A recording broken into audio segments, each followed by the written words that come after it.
For a trip, you may want to add original receipts and a notary seal to your list of necessities. Yeah, good luck with that. But that is the hurdle one man was faced with when trying to file a lost bag claim with Spirit Airlines. Now, the low-cost carrier confirms, yes, lost the guy's bag, but then still denied his claim. Consumer reporter Steve Noviello is on your side tonight with the naughty list the airline has access to.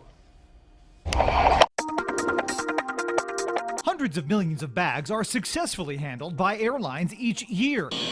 But the only one that matters? Yours. I flew from Dallas Fort Worth to LAX.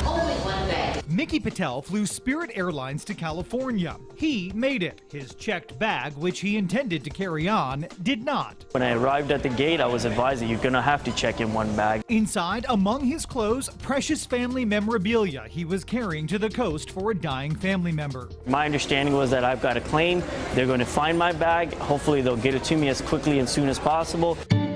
But first, the claims process, which Mickey calls intentionally cumbersome. It's a setup to fail process. How's this for jumping through hoops? In addition to the claim form, Spirit, like many airlines, has a long list of excluded items, which, even if you can prove are inside your lost luggage, they won't consider in a claim. You can't claim any watch or jewelry or any personal effects. Nope, just your clothes, and you'll get a depreciated value for those. But on Spirit, only if you provide original receipts for any item with a value of more than $50. No facsimiles, no digital copies, only original receipts. Some of this information you're asking for is years and years old. Where will I go to get the original documentation for it? If you can hunt them down, they'll need to be cataloged with your claim, the whole thing notarized, and then sent by snail mail to Spirit. This looks to me like they're just looking for an excuse not to pay the claim. Rick Cini is CEO of FareCompare.com and an airline industry expert. He says consumers who come to Spirit in search of savings on the low-cost carrier should be aware of their policies when there's a problem. They're a completely different business model than probably most people who don't fly very often are used to.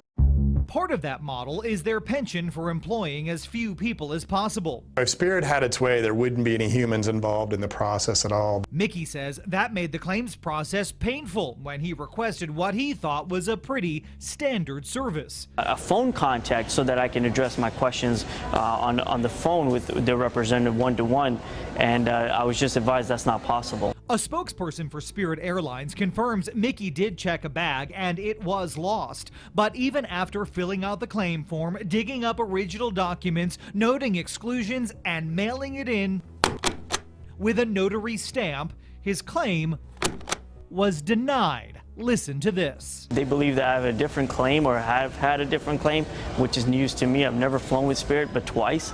It wasn't a claim with Spirit, it was with another airline almost a year ago. A busted zipper on a bag and a claim for damage. But because Mickey checked no when asked if he'd ever made a bag claim, Spirit says it's fraud and threw the whole thing out. I'm not aware of the airlines tacitly building a list internally that they all share. It would have to be some sort of third party that's building up that list. A Spirit spokesperson says that's exactly where they get their list, and Mickey's on it. They say it helps them fight fraudulent claims. But when you do check in your bag, you expect to receive it on the other end. Mickey insists he's no fraudster. Why would he turn to the media if he was? Instead, he's out the contents of his bag, his time and effort, and oh, one more thing. Even with my bag being lost, they charged me for a baggage check-in fee, and I haven't received a refund of that either. So he paid them to lose his bag. We should point out that other airlines do require original documentation for certain claims, but their threshold for that dollar amount is about 3 times as much as Spirit. A link to Spirit's full carrier contract of terms so that you can really understand what you are agreeing to when you click that buy button. You'll find it right now on our station website. I'm Steve Noviello. That's my 2 cents. Spend it wisely.